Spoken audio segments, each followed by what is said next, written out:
Hey girl, welcome to the Feminine Founder Podcast, where we are all about learning and growing professionally so that we can build a life that we are proud of and really love. My name is Caroline, and I'm a LinkedIn expert obsessed with teaching female entrepreneurs how to start, grow, and scale their personal brand and business on LinkedIn. This podcast is all about sharing our stories and learning from each other on how to navigate our professional journey so that we can live our best lives. So if you are just starting out on your entrepreneurial journey, or you're growing and scaling an epic company, you are in the right place, friends. Today, I have Stephanie Vokral with me. Stephanie is a certified financial planner, wealth advisor with over 25 years of experience in the industry. She's passionate to help her clients successfully navigate life transitions like divorce, loss of a spouse, and or retirement.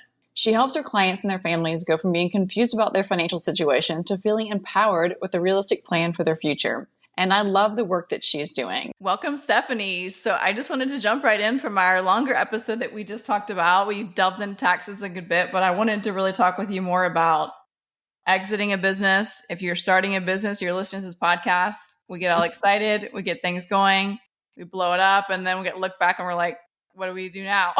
Right. Absolutely. Yeah. So I will say when we work with business owners in a financial planning engagement, and I say we because my partner, Erin Eris, is a certified exit planning analyst. And so she has had special training in working with business owners to actually do this the right way. Having a certified financial planner and a CEPA work with you is huge because we look at things more holistically. Even when, and we are seeing this a lot right now, where you may have a private equity firm coming in, they're really wanting to control that, but understanding it from a financial planning situation gives you a much more objective lens to be able to see that through.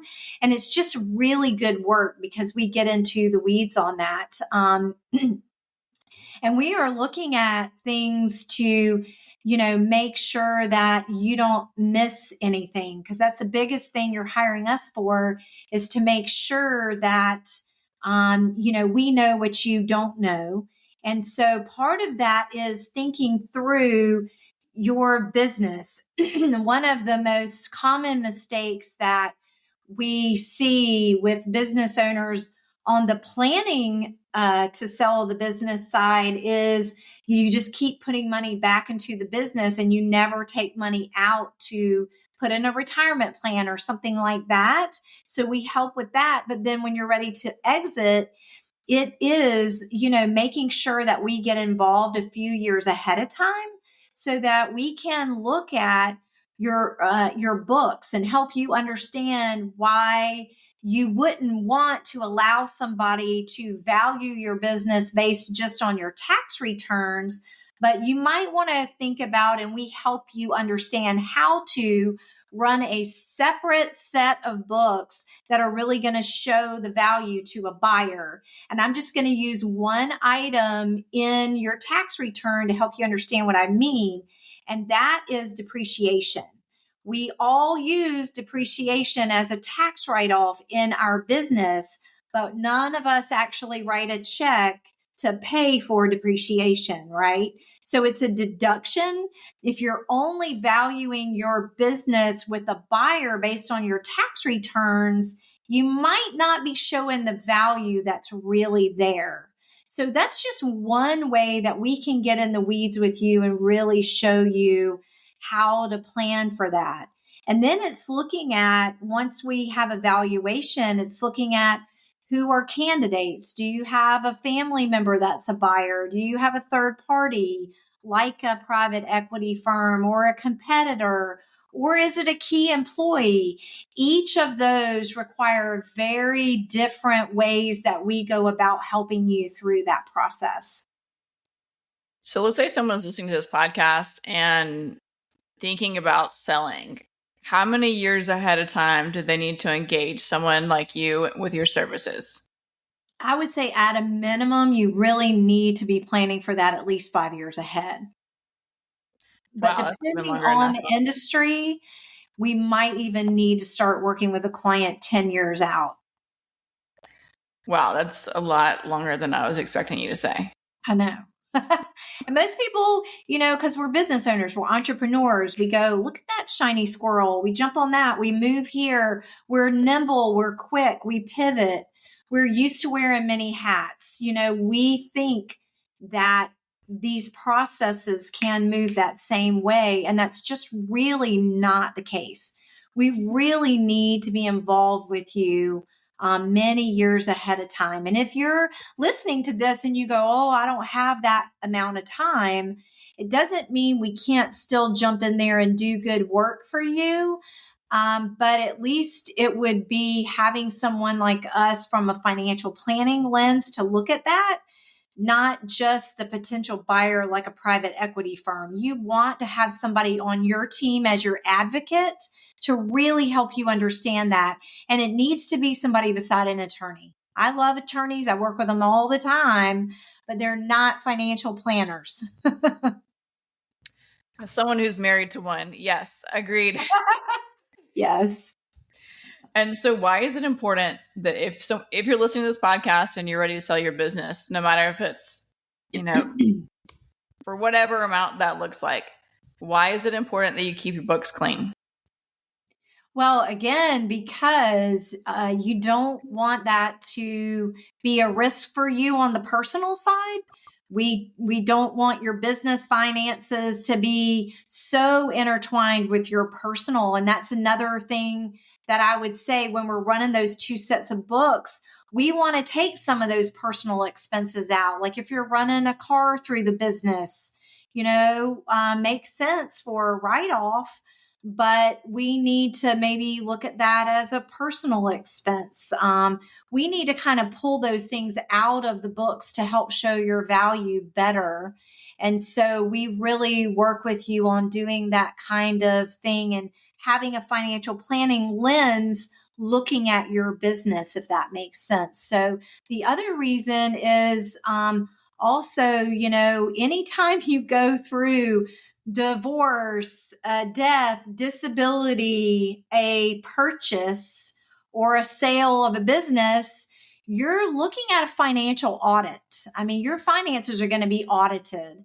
And so for you to maximize value, you need to have your house in order. And so making sure that your books are clean and having somebody like us help you do that many times can translate into dollar amounts for you at a later time. It can increase, the value that you have on your business. And that's why I say us getting involved 5, sometimes 10 years ahead of time can really help you do that. Does that make sense? Did I answer your question? Yeah, you did. And I'm also going to ask you a curveball question. So what if you own a business or you and your husband own a business and you're going through a divorce? Is that a whole nother mess to unravel on top of the personal? Yeah, it's a mess.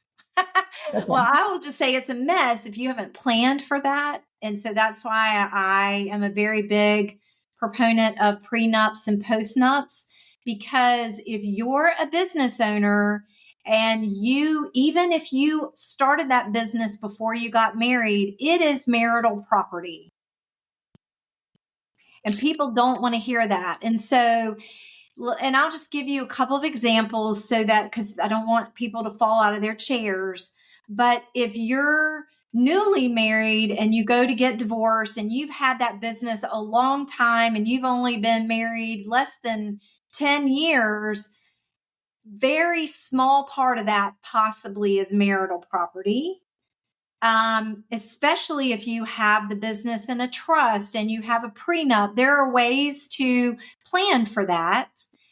But and I hear people argue this, long-term marriages, greater than 15 years, 20, 30-year marriages, they try to say that it's not marital property. It just doesn't fly in court. There is case law that says otherwise. People didn't talk about divorce 30 years ago, 20 years ago as much. And so I can promise you most of those business owners do not have that in their agreement. They don't have a postnup. That is marital property. And so it is really having an expert that's a financial person on your team, along with your attorney, to help you with that if you are going through a divorce. But it's almost all the time marital property, and people just don't like to hear that. I'm a business owner. I get it. I mean, but if I went through another divorce, and I certainly don't think that's the case. I love my hubby, but it could be, at some point, and it's marital property for me.